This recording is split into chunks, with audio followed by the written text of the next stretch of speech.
The statements we're about to show you are from the Holy Quran, and is said to be the official, unchanged, pure word of God, revealed over 1400 years ago. Claiming to be the word of God is a heavy statement, and without proof, or if a single contradiction is found within the book, the apparent word of God will be proven false. So without further ado, let's put the book to the test. In the 23rd chapter, titled The Believers, from the 12th to the 14th verses, God is said to give a detailed description of how the human being is formed. It begins by saying, "We then placed him as a sperm drop in a place of settlement, firmly fixed. Then we made the drop into a alaqa." We will translate this word very soon. "And then we changed the alaqa into a lump. Then we made out of that lump into bones. And then we clothed the bones with flesh. Then we caused him to grow and come into being and attain the definitive human form." In the 21st century, we can now safely say that this verse is clearly describing the process of human development in correct chronological order. However, what we should be paying attention to in particular is the second stage, referring to the development of the embryo. The specific word used to describe the embryo in this verse is the word alaqa. The word alaqa, when translated into English, can mean three separate things.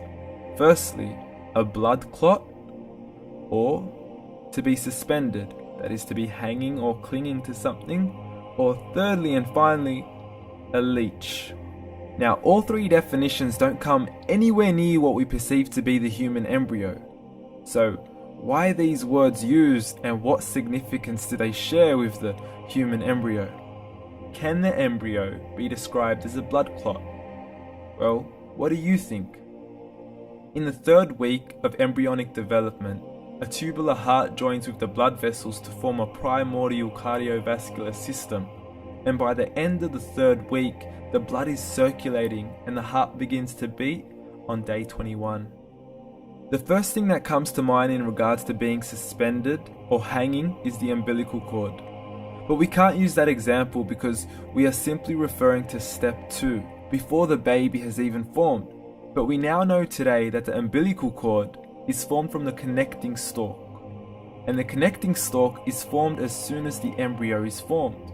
The embryo's connecting stalk has even been described by John Allen and Beverly Kramer as an object to suspend the developing embryo in the extra-embryonic column. So an embryo is suspended and does have a strong resemblance with the blood clot. What on earth would an embryo have to do with a leech? Figure A shows the structure of an embryo at 25 days. Figure B shows a leech. Now please note once again that the embryo in this stage is no greater than the size of a kernel of wheat. This is an X-ray of the embryo at 22 days. This is the internal structure of a leech. It's mind-blowing stuff, but you still haven't seen anything yet. This is the head of the embryo at 22 days. The detail you are seeing right now is absolutely impossible to be seen with the human eye and can only be seen with a microscope. This is the back end of a leech. There's no other words used to describe this other than mind-blowing.